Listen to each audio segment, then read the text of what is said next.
നന്ദേട്ടാ, നമസ്കാരം. 47ാമത് പ്രസിഡന്റായിട്ട് അമേരിക്കയിൽ ട്രംപ് അധികാരമേറ്റിരിക്കുകയാണ് ചെയ്യുന്നത്. ഇന്ത്യക്ക് വലിയ പ്രതീക്ഷയാണ് ട്രംപിന്റെ ഈ ഒരു വരവ് എന്ന് പറയുന്നത്. ആക്ച്വലി 200ഓളം എക്സിക്യൂട്ടീവ് ഓർഡറുകൾക്ക് ട്രംപ് അധികാരമേറ്റതിൽ പിന്നാലെ ഒപ്പുവെച്ചു എന്നാണ് ഏറ്റവും പുതുതായിട്ട് കിട്ടുന്ന വിവരം എന്ന് പറയുന്നത്. നമുക്ക് യഥാർത്ഥത്തിൽ ഇതിൽ അന്വേഷിക്കേണ്ട ഒരു കാര്യം എന്ന് പറയുന്നത്, ഇന്ത്യയുമായിട്ടുള്ള നയതന്ത്ര ബന്ധത്തിന് എത്രമാത്രം സഹായകരമാകും ട്രംപിന്റെ ഈ ഒരു വരവ്, ഒപ്പം അമേരിക്കയിലെ ഹിന്ദുത്വത്തിന് എത്രമാത്രം ട്രംപിന്റെ ഈ വരവ് സഹായകരമാകും. ഇത് നമ്മൾ രണ്ട് തരത്തിൽ ഈ വിഷയം എടുക്കണം. കാരണം ഒന്ന്, ട്രംപിനെ സംബന്ധിച്ച് നമ്മൾ പറയുമ്പോൾ ഏറ്റവും പ്രധാനപ്പെട്ടത്, ട്രംപ് ഒരിക്കലും യുദ്ധക്കൊതിയനല്ല. ട്രംപിന്റെ കാലത്ത് ഒരു യുദ്ധം തുടങ്ങിയിട്ടില്ല. യുദ്ധം തുടങ്ങിയത് ബൈഡന്റെ കാലത്താണ് തുടങ്ങിയിട്ടുള്ളത്. കഴിഞ്ഞ 5 വർഷക്കാലത്തിനിടയ്ക്കാണ് ഉക്രൈൻ യുദ്ധം തുടങ്ങിയത്, ഇവിടെ ബംഗ്ലാദേശിൽ കുഴപ്പമുണ്ടാക്കിയത്. ഇതൊക്കെ ഉണ്ടാക്കുന്നത് ബൈഡനെ പോലുള്ള ആളുകളാണ്. മറിച്ച് ട്രംപ് ചെയ്യുന്നത് എപ്പോഴും, ട്രംപ് ഒരു വലിയൊരു വ്യവസായിയാണ്, വലിയൊരു കച്ചവടക്കാരനാണ്. അദ്ദേഹം ചെയ്യുന്നത് ഇൻവെസ്റ്റ്മെന്റ്സ് ആണ് ചെയ്യുന്നത്. അപ്പൊ അതുകൊണ്ട് അദ്ദേഹത്തിന്റെ ശാന്തമായിട്ടുള്ള സ്വസ്ഥമായിട്ടുള്ള അമേരിക്കയാണ് അദ്ദേഹത്തിന്റെ ലക്ഷ്യം ശരിക്കതാണ്. ആ ലക്ഷ്യത്തെ മുൻനിർത്തിക്കൊണ്ടാണ് അദ്ദേഹം ഒരിക്കലും, നമുക്കറിയാലോ, അദ്ദേഹം ഹിന്ദുത്വ ശക്തികളെ സംബന്ധിച്ച് ഞാൻ മനസ്സിലാക്കുന്നത് ഏറ്റവും സുവർണ കാലഘട്ടമാണ് ട്രംപിന്റെ കാലഘട്ടം. മറിച്ച് ഖാലിസ്ഥാൻ വാദികളെ അദ്ദേഹം സപ്പോർട്ട് ചെയ്യില്ല. കാരണം ആരൊക്കെയാണ് തീവ്രവാദ പ്രവർത്തനം നടത്തുന്നത്? ഈ തീവ്രവാദികളൊക്കെ ശാന്തവും സ്വസ്ഥവുമായിട്ടുള്ള രാജ്യത്തിന്റെ വികസനത്തിന് തടസ്സങ്ങളാണ്. അപ്പൊ ട്രംപ് ചെയ്യാൻ പോകുന്നത്, ട്രംപിനെ പഠിച്ചിട്ടുള്ളവർ മനസ്സിലാക്കുന്നത്, ട്രംപ് വികസനത്തിലാണ് പ്രാധാന്യം കൊടുക്കുക. ട്രംപിന്റെ നാടിന്റെ വികസനം, അമേരിക്കയുടെ വികസനം, അമേരിക്ക ലോകത്തിന്റെ, നിങ്ങൾ എന്ത് ഭാഷ വേണമെങ്കിൽ ഉപയോഗിച്ചുള്ളൂ, അമേരിക്കയിൽ ലോകത്തിന്റെ പോലീസെന്നോ അല്ലെങ്കിൽ വ്യവസായ രംഗത്ത് ഉച്ചസ്ഥായിയിൽ എത്തുന്നോ എന്ത് വേണമെങ്കിലും പറഞ്ഞോളൂ.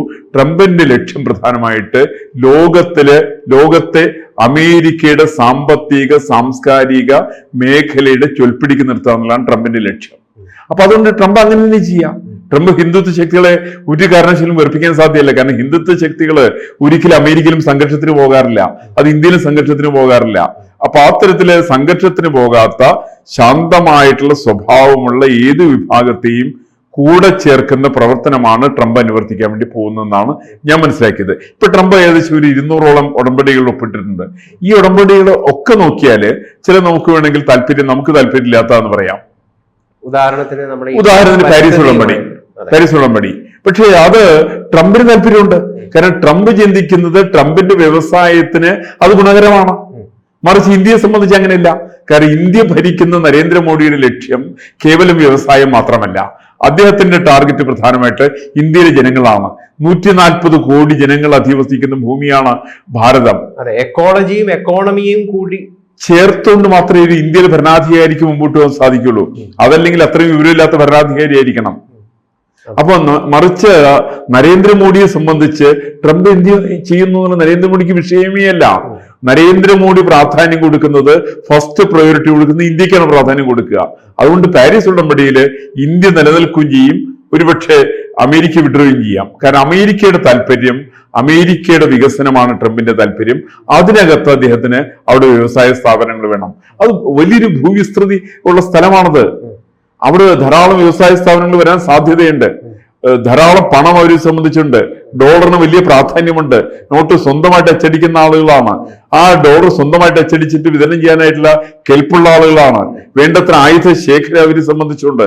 ഇതിനെല്ലാം പൂർണ്ണമായിട്ടുള്ള ഉപയോഗപ്പെടുത്തലാണ് ട്രംപ് ഉദ്ദേശിക്കുക. അതുകൊണ്ട് ട്രംപ് ലോകത്തില് ഒരു യുദ്ധത്തെയും സപ്പോർട്ട് ചെയ്യില്ലെന്നാണ് ഞാൻ മനസ്സിലാക്കുന്നത്. പഴയ കാലത്ത് അഫ്ഗാനിസ്ഥാനിൽ നിന്ന് അവര് സേന പിൻവലിച്ചത് ട്രംപിന്റെ കാലത്താണ്, അല്ലേ? അങ്ങനെയല്ലേ? ട്രംപിന്റെ കാലത്താണ്.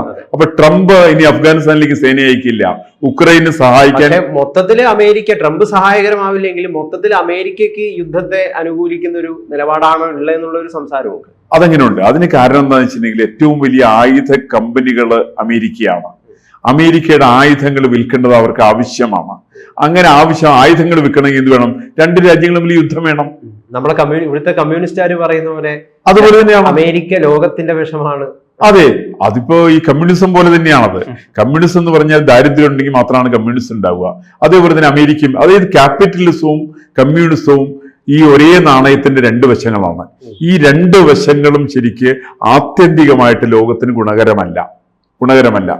അവിടെയാണ് ഭാരത ദർശനത്തിന്റെ സവിശേഷത. അതാണ് ക്യാപിറ്റലിസത്തിനോട് നമ്മളൊരു അതിന്റെ ഒരു അംശം നമുക്ക് വേണം, കമ്മ്യൂണിസത്തിന്റെ ഒരു അംശം നമുക്ക് വേണം. പക്ഷെ കമ്മ്യൂണിസമാണ് ആത്യന്തികമായിട്ട് ഫൈനൽ എന്ന് പറഞ്ഞാല് അത് ഭ്രാന്തന്റെ ലക്ഷണമാണെന്ന് നമ്മൾ പറയും. അതുപോലെ തന്നെ ക്യാപിറ്റലിസം ആണെന്ന് പറഞ്ഞിട്ടുണ്ടെങ്കിൽ അവിടെയാണ് പാരീസ് ഉടമ്പടിയില് ട്രംപിന്റെ റോൾ അവിടെയാണ്. ട്രംപിനെ പോലുള്ള ആളുകൾ പൂർണ്ണമായിട്ട് ക്യാപിറ്റലിസത്തെ അംഗീകരിക്കുന്നതിന്റെ പേരിലാണ്, പാരീസ് ഉടമ്പടിയിൽ നിന്ന് വിഡ്രോ ചെയ്യുന്നതിന്റെ പേരിലാണ്. അത് അമേരിക്കയുടെ താല്പര്യ സംരക്ഷണാർത്ഥമാണ്. അത് തെറ്റാന്ന് നമുക്ക് പറയാൻ സാധ്യമല്ല. അത് നമുക്ക് ശരിയല്ല. അവിടെ വിമർശിക്കപ്പെടുന്ന വെച്ച് കഴിഞ്ഞാൽ പരിസ്ഥിതിയെ പാടെ മറന്നുകൊണ്ടുള്ള വ്യവസായം നാടിന് ഗുണം ചെയ്യും എന്നുള്ളതാണ്. അതിൽ അവർക്ക് ഗുണം ചെയ്യുന്നുണ്ട്. കാരണം അമേരിക്കയുടെ വിസ്തൃതി എത്രയാണ്? ഇന്ത്യയെക്കാൾ വളരെ വളരെ വലുതാണ്. അവിടുത്തെ ജനസംഖ്യയോ ഇന്ത്യയുടെ 4% മാത്രമാണ്. അപ്പോൾ ജനസംഖ്യ കുറഞ്ഞ് ഭൂവിസ്തൃതിയുള്ള പ്രദേശത്ത് വലിയ വ്യവസായശാലകൾക്ക് ഒരുപാട് സാധ്യതയുണ്ട്. ഇപ്പൊ നമ്മളൊക്കെ തന്നെ കേരളത്തിലേക്ക് ഒരുപാട് ഇൻഡസ്ട്രിയൽ എസ്റ്റേറ്റ് ഒക്കെ തുടങ്ങി. അതൊക്കെ ഈ ചുറ്റും വീടുകളുള്ള സ്ഥലത്ത് പോയിട്ടാ തുടങ്ങുക. മറിച്ച് അമേരിക്കയിൽ അങ്ങനെയല്ലേ വരിക.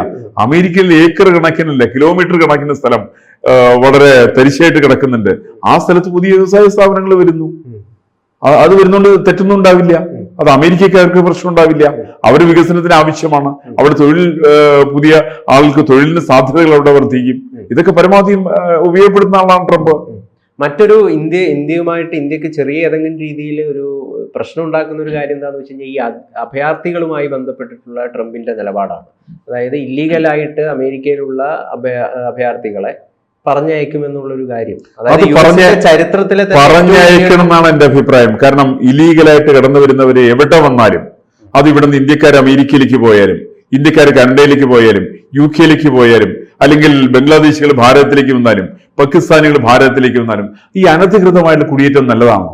അല്ലല്ലോ. ഒരു രാജ്യത്തിന് കണക്ക് വേണ്ടേ? അവിടെ എത്ര ആളുകൾ താമസിക്കുന്നുണ്ട്? അവരുടെ ഭക്ഷണത്തിന്റെ കാര്യങ്ങൾ ആര് നോക്കും? അവരെന്താണ് തൊഴിലിന്റെ ഏർപ്പാട്?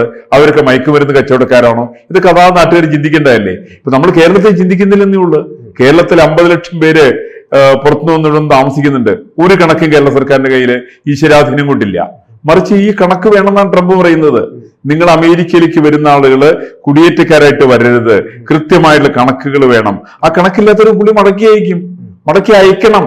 അങ്ങനെ തന്നെയാണ് പഴയ കാലത്ത് നമുക്കറിയാം. UK പോയിരുന്നു, ഊരിലേക്ക് പോയിരുന്ന ആളുകളുണ്ട്, കേരളത്തിലേക്ക് പോയിരുന്നു, പത്തേമാരിലേക്ക് പോയിരുന്നവരുണ്ട്. അവരൊക്കെ എവിടെ പോയേ? അവരൊക്കെ അവിടുത്തെ അവിടുത്തെ ജയിൽ എന്നൊക്കെ പറഞ്ഞാൽ അതിക്രൂരമായ ജയിലുകളാണ്. ആ ജയിലുകളിൽ കിടന്നിട്ട് അതിക്രൂരമായ രീതിയിൽ അവർ അനുഭവിച്ചുള്ള ദുരിതങ്ങൾക്ക് യാതൊരു കണക്കുമില്ല. അതിന്റെ ഒരു തുടർച്ചയാണ് ആടുജീവിതം പോലെയുള്ള നോവലുകൾ വന്നത്. അതിന്റെ പശ്ചാത്തലത്തിലാണ് വന്നത്. അങ്ങനെ കഷ്ടത അനുഭവിക്കുന്നതിനെ കുറിച്ചാണ് ആടുജീവിതത്തിൽ വന്നത്.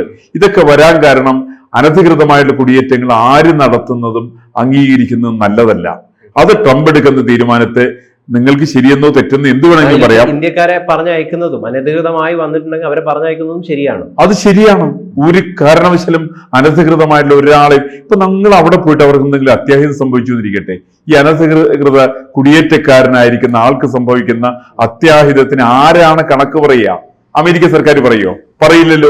ഇന്ത്യ ഗവൺമെന്റ് പറയോ? പറയില്ലല്ലോ. വേറെ ഏതെങ്കിലും രാജ്യം പറയോ? ആരും പറയില്ല. അവസാനം ഇവന്റെ കുടുംബത്തിന് പോവും. വളരെ സർവ്വസാധാരണക്കാരായിരിക്കുന്ന ആളുകളെ ഇവിടുന്ന് അനധികൃത കുടിയേറ്റത്തിന് വേണ്ടിയിട്ട് പണം വാങ്ങിച്ചു കൊണ്ടുപോകുന്ന ഏജൻസികൾ ഇവിടെ നിലവിലുണ്ട്, ഇന്ത്യയിലുണ്ട്. ഈ പറയുന്ന ഏജൻസികളാണ് അതിന്റെ ഉത്തരവാദി. 15 ലക്ഷം, 25 ലക്ഷം, 50 ലക്ഷം ഒക്കെ വാങ്ങിച്ച് അമേരിക്കയിലേക്കും UK കനഡയിലേക്കും ഓസ്ട്രേലിയയിലേക്കും ഇവരെ അനധികൃതമായിട്ട് കടത്തി കൊണ്ടുപോകുന്ന ചില ആളുകളുണ്ട്. ഈ കടത്തി കൊണ്ടുപോകുന്ന ആളുകളുടെ കടക്കയിലാണ് കത്തിവെക്കുന്നത്. ഇത് അവർക്കിനി ഈ പണി നടത്താൻ പറ്റില്ല. കൃത്യമായിട്ട് വിസയുടെ അടിസ്ഥാനത്തില്